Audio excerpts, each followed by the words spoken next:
السلام علیکم دوستوں. یہ کہا جا رہا ہے کہ مجلس وحدت المسلمین کو تحریک انصاف کے جو آزاد ارکان ہیں ممکنہ طور پر شمولیت اختیار کریں گے، اور اس خیال کی جو بنیاد ہے وہ بے بنیاد نہیں ہے، بلکہ آپ یہ ویلاگ سن سکتے ہیں. یہ جو میں نے اس میں چلایا ہے 2 سیکنڈ بعد، مگر میں ساتھ ساتھ تھوڑی سی یاد دہانی کرا دوں کہ پاکستان کا جو ماحول ہے اس ماحول میں تحریک انصاف کے طریقے سے ایم کیو ایم بھی اس مقام پہ رہ چکی ہے. اور میں تھوڑا آگے چلوں گا، اختر رضوی صاحب کے حوالے سے بات کروں گا جو شیعہ ایک دانشور تھے اور ان کو کس طریقے سے دھوکہ دیا گیا تھا. تو یہاں تھوڑا سا یہ سنا جائے کہ یہ کیا فرماتے ہیں علامہ ناصر صاحب. اور اس کے اوپر عمران خان کا اعتماد ہو تاکہ ان کو ریزرو سیٹیں مل سکیں. تو آپ کی پارٹی اس آپشن کی طرف ان کو آفر کر رہی ہے یا دیکھیں ہم تو آفر نہیں کرتے کسی کو. ان کو اگر ضرورت ہے تو ہم کمپلیٹلی 100% ان کے اختیار میں، درست ہے، ہم ان کے اختیار میں جو وہ کہیں گے ہم اس پر عمل کریں گے. ہمارا وہ نہیں ہے، لیکن ہم آفر نہیں کریں. درست ہے، وہ ممکن کے پاس کوئی اور آپشن بھی ہو، کوئی اور بھی ہو، لہٰذا ہم ایسا نہیں کرنا چاہتے کہ ہم مثلا ہمارے، اور یہ مناسب بھی نہیں ہے.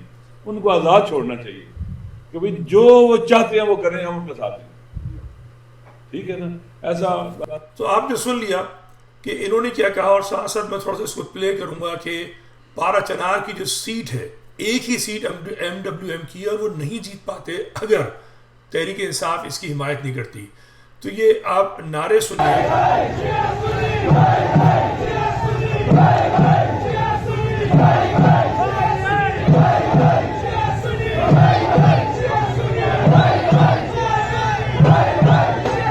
تو آپ نے یہ نعرے سنے، سدا بازار، یہ جو پارا چنار کا علاقہ ہے وہاں پہ شیعہ سنی بھائی بھائی کے نعرے لگ رہے ہیں.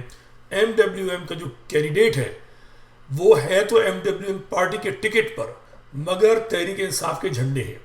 اچھا، کچھ لوگوں کو اس سے تکلیف ہوگی، یقیناً تکلیف ہوگی، چونکہ پاکستان میں ایک بہت بڑا فیکٹر جو ہے وہ شیعوں سے نفرت کرتا ہے اور وہ تکفیریت کا قائل ہے، یعنی سپاہ صحابہ کا جو ایلیمنٹ ہے. اور وہ نفرت کرتے ہوئے بھول جاتا ہے کہ اس قیام پاکستان میں جو مرکزی کردار تھا وہ ایک شیعہ لیڈر کا تھا جسے آپ محمد علی جناح کہتے ہیں. اور چونکہ ان کی نماز جنازہ 2 نماز جنازہ ہوئی تھی، ایک شیعہ عالم دین نے پڑھائی تھی اور ایک سنی عالم دین نے پڑھائی تھی. اب جو سنی عالم دین ہے ان کی تو تصویر شیئر کی جاتی ہے، اور تصویر شیئر کرتے ہوئے بھول جاتے ہیں کہ جو نماز جنازہ پڑھا رہے ہیں تو ایک بہت بڑا علم سیاہ پھریرے کے ساتھ پیچھے لہرا رہا ہے.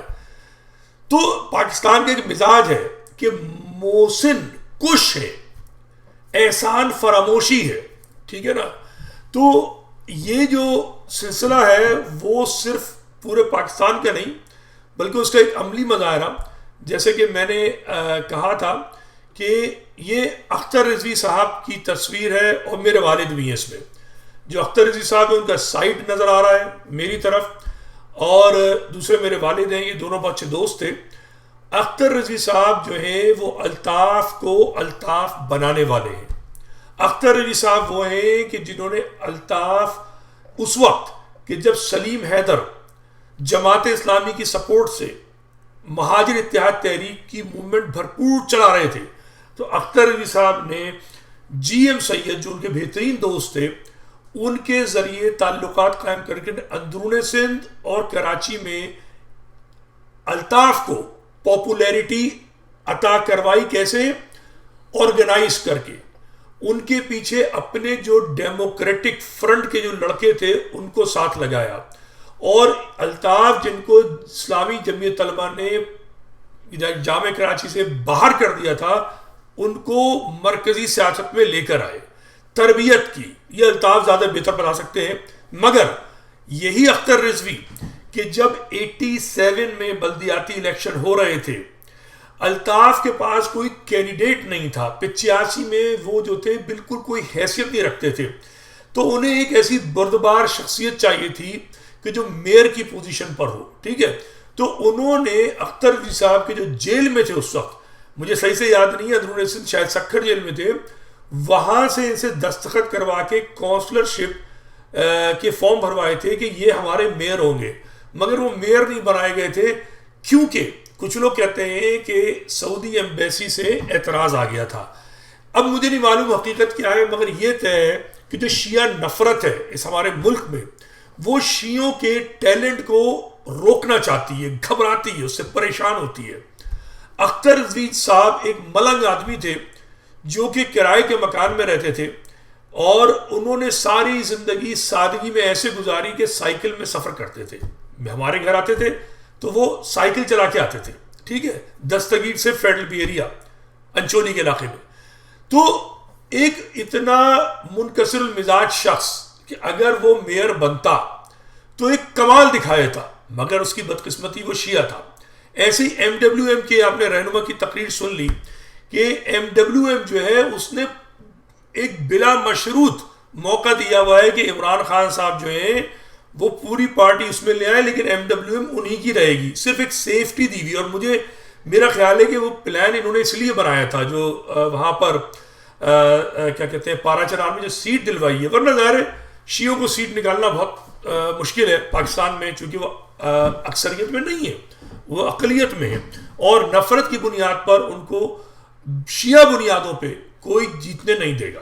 ویسے تو جیت جاتے ہیں، حیدرآباد سے بھی ایم کیو ایم کی سیٹ سے جیتے ہیں، ٹھیک ہے نا، اختر علی صاحب بھی ایم کیو ایم کے تھرو جیتے ہیں، اور بے پناہ جو شیعہ لیڈرز ہیں وہ آتے ہیں، مگر شیعہ بنیادوں پہ آپ جب کھڑے ہوں گے تو آپ کا جیتنا ناممکن ہے، کیونکہ آپ جو ہے اقلیت ہے، سیدھی سی بات ہے۔